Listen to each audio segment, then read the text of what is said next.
I left the mirror behind. The door dissolved as I stepped through it, and in its place stretched a hallway that had not existed a moment earlier. It sloped downward in a long, smooth curve, not steep, but deliberate, like the throat of something enormous swallowing me whole. The walls breathed, not visibly, no rising and falling, but I felt it in my skin, in my bones. A subtle expansion, a contraction, a pulse. The air carried its warmth, its attention. The space was alive, aware, watching. Then came the sounds. Faint at first, drifting like dust in a sunbeam. Laughter. Sobs. A man whispering a prayer he no longer believed. A child calling for their mother, in a language older than the surface world we had once belonged to. Not memories of mine, not memories of anyone I had ever known.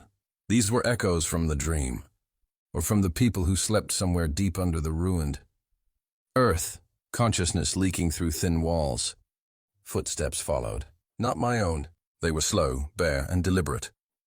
I turned the curve and saw her. A woman stood with her hand pressed to the living wall, as though steadying herself or listening to its heartbeat. She was tall, hair tied back loosely, clothes worn but real, not the crisp, uncanny imitations the dream tended to create. Her eyes met mine like two beams carving through fog. Not startled, not afraid, but recognizing. I walked up to her. She turned to face me. "You're awake," she said softly. "So are you," I replied, smiling. For a long, suspended moment, we just looked at each other.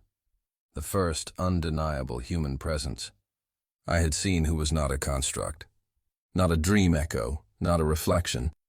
The corridor around us shifted then, a sudden drop in temperature, a ripple along the wall, a shadow flickering in a place with no light source. Her hand tightened against the wall. "They don't like when we find each other," she murmured. I swallowed. "Who?" She lifted her fingers and pressed them to the wall again. At her touch, the surface responded, faint lines glowing beneath her palm like veins of light.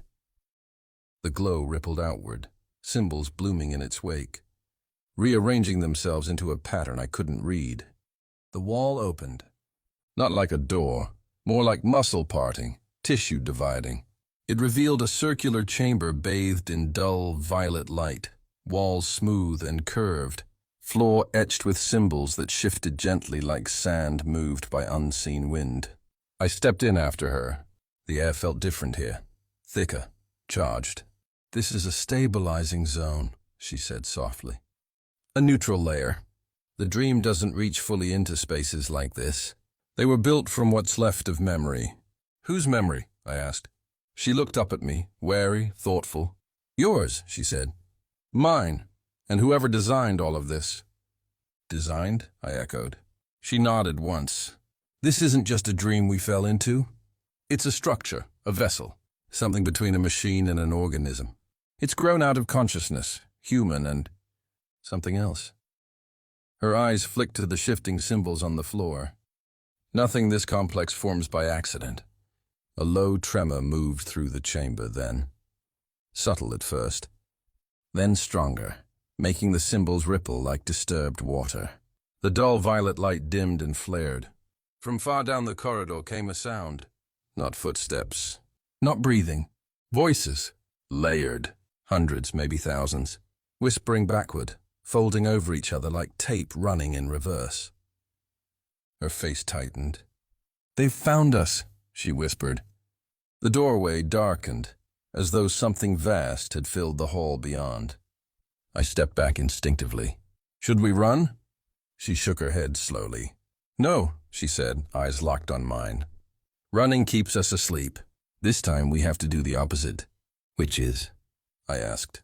"To remember," she replied. The chamber trembled a second time, harder. Dust drifted from the ceiling. The symbols on the floor began to spin. Her hand closed around my wrist. It felt warm. It felt real. "Look at me," she said, smiling. So I did, and then the dream shifted.